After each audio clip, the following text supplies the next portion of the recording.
లోకేష్ గారు ఇటీవల ఎన్నికల ప్రచారం కోసం వచ్చినప్పుడు ప్రజలు అడ్డుకున్నారు, యువతంతా అడ్డుకుంది. మాకేం చేసావు, ఉద్యోగాలు అన్నారు, ఇంటికి ఒక ఉద్యోగం అన్నారు, ఏమి ఇవ్వలేకపోతే అసలు మా కోసం ఏం చేస్తున్నారంటూ పెద్ద ఎత్తున ఎదురు తిరిగారు ప్రజలంతా అనేది కూడా మీడియాలో కావచ్చు అంతా కూడా ఒక వైరల్ అయిపోయి పెద్ద ప్రచారం జరిగింది కదా.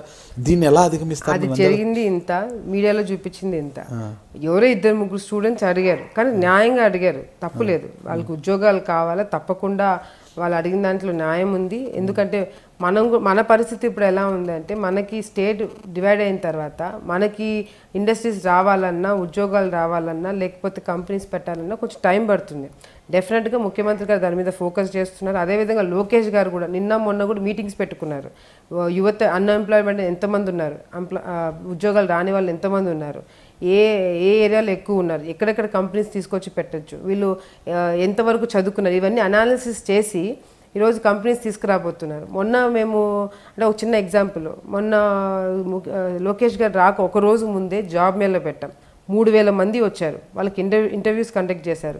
2nd లెవెల్కి వెళ్ళారు, 3rd లెవెల్కి వెళ్ళారు. 60 మెంబర్స్కి ఉద్యోగాలు వచ్చాయి. ఆ లిస్ట్ అంతా కూడా నా దగ్గర ఉంది. సో ఇప్పుడు ఉద్యోగాలు అనేది స్టేట్ మొత్తం ఒకేసారి ఉద్యోగాలు ఇవ్వలేము, తప్పకుండా కొంచెం టైం పడుతుంది. మనకి ప్రజా సమస్యలు ఉన్నాయి, గవర్నమెంట్లో కూడా మనకి లోటు బడ్జెట్లో ఉంది, అయినా కూడా మనం అన్ని కార్యక్రమాలు చేసుకుంటూ పోతున్నాము. కొంచెం టైం పడుతుంది, కానీ తప్పకుండా యువతకు అనేది ఉద్యోగాలు తప్పకుండా ఈ ప్రభుత్వం ఇస్తుంది. కంపెనీస్ ఈరోజు కర్నూలు జిల్లాలో చూసుకుంటే సోలార్ ప్లాంట్ వస్తుంది, ఎక్కడ కూడా ఏషియాలో బిగ్గెస్ట్ సోలార్ ప్లాంట్, ఎయిర్పోర్ట్ వస్తుంది. సో ఇవన్నీ స్టార్ట్ అవుతే తప్పకుండా ఉద్యోగాలు వస్తాయి. కర్నూలులో ఎయిర్పోర్ట్ స్టార్ట్ చేస్తే ఎక్కడో వైజాగ్ ఉన్న వాళ్ళు ఉద్యోగాలు ఇవ్వరు కదా. కర్నూలు జిల్లాలో ఉన్న ప్రజలకి, యువతకి ఉద్యోగాలు వస్తాయి. ఇట్లా కంపెనీస్ అన్నీ వస్తున్నాయి, ఉద్యోగాలు సెలెక్ట్ చేసుకుంటున్నారు. అదేవిధంగా ఇప్పుడు శ్రీ సిటీ వస్తుంది, అక్కడ ఒక 20,000 మందికి ఉద్యోగాలు ఇస్తున్నారు. ఇక్కడ నుంచి కూడా మొన్న ఒక 200 మంది పోయినారు.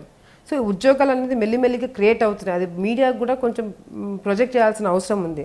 అందుకే మేము కర్నూలు జిల్లాలో ఏం చేస్తున్నామంటే, ఎక్కడైతే ఉద్యోగాలు మేము ఇస్తున్నామో అదంతా తప్పకుండా మీడియాకి ఇచ్చి పలానా వాళ్ళకి ఉద్యోగాలు వస్తున్నాయి, వీళ్ళందరితో మేము టచ్లో ఉంటాము.